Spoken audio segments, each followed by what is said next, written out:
मैं आपको धन्वंतरी पूजन का विधान बताता हूं। भगवान का सुंदर कृष्ण पक्ष की त्रयोदशी को कार्तिक के महीने में धन्वंतरी देव का पूजन, धनतेरस का पूजन माना जाए। एक सुंदर भूमि पर देसी गाय का गोबर से लीपन कर कर, अगर गाय का गोबर ना मिले सुंदर जल से लीपन कर कर, वहां एक सुंदर चौक को पूर कर, आप सभी को ज्ञात होगा कि चौक पूरने में रंगोली का प्रयोग नहीं होता। आप लोगों को मालूम होगा चौक पूरने में आटा और हल्दी का प्रयोग होता है। आटे हल्दी का प्रयोग क्यों होता है? क्योंकि आटा समृद्धि को बढ़ाता है, लक्ष्मी वैभव को बढ़ाने वाली हल्दी होती है। इसलिए जब चौक पूरा जाता है भूमि पर तो चौक पूरते समय आटा हल्दी का प्रयोग करते हैं। थोड़ा सा चावल का दाना या गेहूं का दाना रख दिया जाता है, उसके ऊपर एक सुंदर चौकी, एक चौरंग, एक पाटा रख दिया जाता है। चौकी लगाएं, चौरंग लगाएं, पाटा लगाएं, उस पाटे पर एक सुंदर लाल वस्त्र धारण करा दें, लाल वस्त्र बिछा दें। एक थाली लें, उस थाली पर कंकु से, रौली से, कुंकू से गिला कर स्वस्तिक का निर्माण कर, स्वस्तिक का निर्माण कर कर घर में अगर चांदी का सिक्का हो,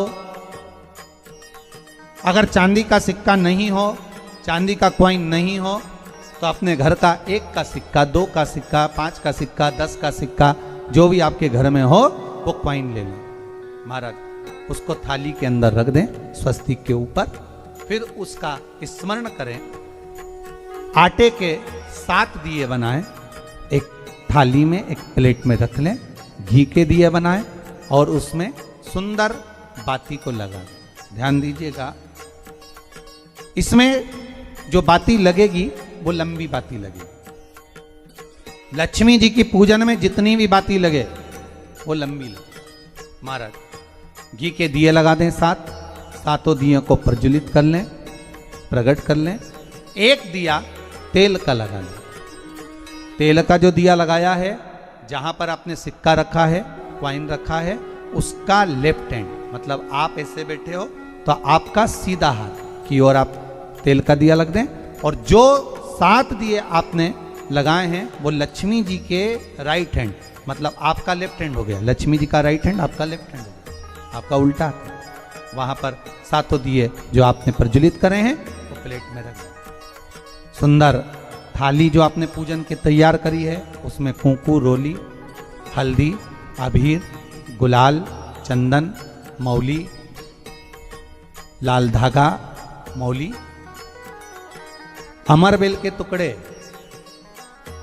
कमलगट्टे, हल्दी की गांठ, सुंदर भाव में उसको रखें। जल का पात्र सुंदर आनंद से, जो क्वाइन चांदी का और देसी क्वाइन आपने जो रखा है उसका जल से पूजन करें। क्वाइन का पूजन करें, कंकु आदि से पूजन करने के बाद दोनों सिक्कों को उठा लें। दोनों क्वाइन, जो चांदी का सिक्का है और जो देसी क्वाइन है, उसको उठाकर उस पर जो कलेवा है, मौली है, नाड़ा है, लच्छा है, उसको लपेटना प्रारंभ कर दें और उसको लपेटें। पहले चांदी का सिक्का लपेट दे, फिर देसी सिक्का जो आपने रखा है 1, 2, 5, 10 का जो सिक्का रखा है उसको लपेट थाली में उसको रख लें। फिर वापस उस पर जल का छींटा देकर उसका पूजन करें। महाराज हल्दी, रौली, मौली, चंदन आदि लगाकर सुंदर भाव से चावल को हल्दी में भिगो लें और पीले चावल कर कर उल्टे हाथ में चावल लेकर माता लक्ष्मी के ऊपर जो 2 सिक्के रखे हैं उनका पूजन करें। साथ में जब चावल छोड़ते जाएं तो गणेश जी का भी स्मरण करते जाएं। हे रिद्धि सिद्धि के दाता श्री गणेश जी महाराज, आप हमारे यहाँ पर सदा माता लक्ष्मी को लेकर, कुबेर भंडारी को लेकर सदा विराजमान रहें, नारायण को लेकर सदा विराजमान रहें। चावल छोड़ते जाएं और बाबा से विनती करते जाएं, माता लक्ष्मी से निवेदन करते जाएं। भगवान शिव का स्मरण करें, भगवान नारायण का स्मरण करें, माता लक्ष्मी का स्मरण करें, रिद्धि सिद्धि के दाता भगवान श्री गणेश जी महाराज का स्मरण करें। छोड़ते जाएं। जब चावल पूर्ण छोड़ देवें, पूजन पूरी तरह से हो जाए, तब महाराज 7 सुंदर आनंद से अमरबेल के टुकड़े।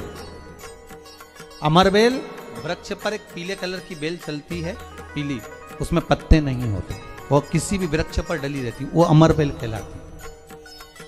ये अमरबेल लक्ष्मी पूजन में, समृद्धि के लिए, मकान के मुहूर्त के समय पर, गृह प्रवेश के समय पर बहुत कार्य आते हैं।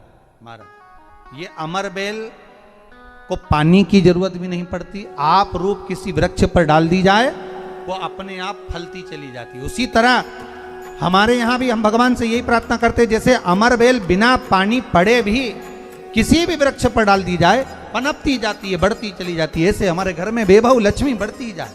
अमरबेल के 7 टुकड़े, कमल गट्टे 7, हल्दी की गठान 7 माता लक्ष्मी को समर्पित कर दें। दोनों हाथों में हल्दी पिसी हुई लीजिए और माता लक्ष्मी के ऊपर उसे चढ़ाना प्रारंभ कर दीजिए।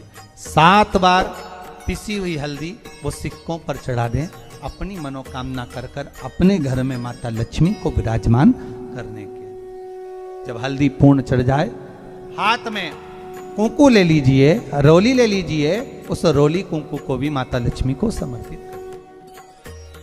तब इसके पश्चात सुंदर जो भी घर में मिष्ठान हो, मीठा हो, नहीं हो, शक्कर हो, गुड़ हो, मिश्री हो, जो भी आपके पास में हो, खड़ी शक्कर हो, वो भगवान को माता लक्ष्मी को भोग रख दीजिए। अगर कुछ मीठा बना हो तो मीठा रख दीजिए। महाराज घर में संपूर्ण पूजन कर कर आपके घर में जो देवालय में भगवान बैठे हैं उनका भी पूजन करिए।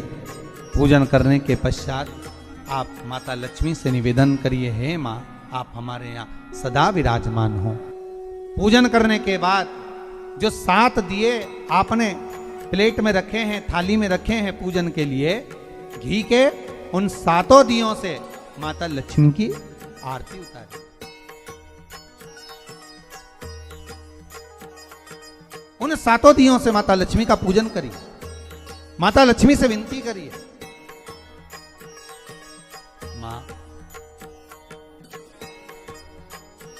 के पुत्र, मां आप हमारे घर का रास्ता भूल गई हो, बहुत कष्ट है, बहुत दुखी है, पर भगवान शिव पर विश्वास कर कर, कुबेर भंडारी पर, कुबेरेश्वर महादेव पर विश्वास कर कर, भगवान नारायण के सुंदर प्रसंगों पर विश्वास कर कर, मां भगवान शंकर का अनुमोदन कर कर, हे मां आप हमारे घर में विराजमान हो, मां आप हमारे मार्ग को, हमारे घर को, हमारे घर के रास्ते को, हमारे घर के द्वार को आप भूल गई हो। मां हे बेबहू लक्ष्मी, हे धन लक्ष्मी, हे संतान लक्ष्मी, हे मां लक्ष्मी, हे धान्य लक्ष्मी, आप हमारे घर में विराजमान हो। 7 दीप जो प्रज्वलित करे हैं उससे माता की आरती उतारिए। फिर माता को झोली पसार कर प्रणाम कर कर भूमि पर नमन करो। जब झोली पसार कर प्रणाम करें, झोली को अपनी ओर गिरा लें और माता को नमन कर कर जो 7 दिए आपने लगाए हैं उन 7 दिए को अलग अलग स्थान पर ले जाकर, जैसे घर के हॉल में, एक रसोई घर में, एक जहां पर आप लक्ष्मी रखते हो उस स्थान पर, एक घर के द्वार के पास में, एक तुलसी के क्यारे के पास में, ऐसे अलग अलग 7 स्थान पर उन दीप को रख दिया है। एक भगवान का जहां पूजन हुआ है, लक्ष्मी की जहां आराधना करी, एक दीप वहां पर भी रखा जाए। जो तेल का दिया लग रहा है उसके पास माता का, माता लक्ष्मी से निवेदन करें, हे मां कृपा सागर, करुणा सागर मां आप भगवान विष्णु के साथ विराजमान हो, आप भगवान नारायण के साथ में हमारे यहाँ सदा विराजमान हो। मां ऐसी कृपा कर। महाराज मां से विनती कर कर बड़ा उत्साह, बड़ा उमंग, बड़ा आनंद रखना। आपने अगर धन्वंतरी की पूजन करी है, धनतेरस की पूजन करी है, कोई वस्तु, कोई सामग्री अगर आप लेकर आए हो, कोई पात्र लेकर आए हो, कोई तांबे का पात्र लाए हो, जो भी वस्तु आप नहीं लेकर आए हो उसका भी पूजन उसी दिन कर लेना चाहिए।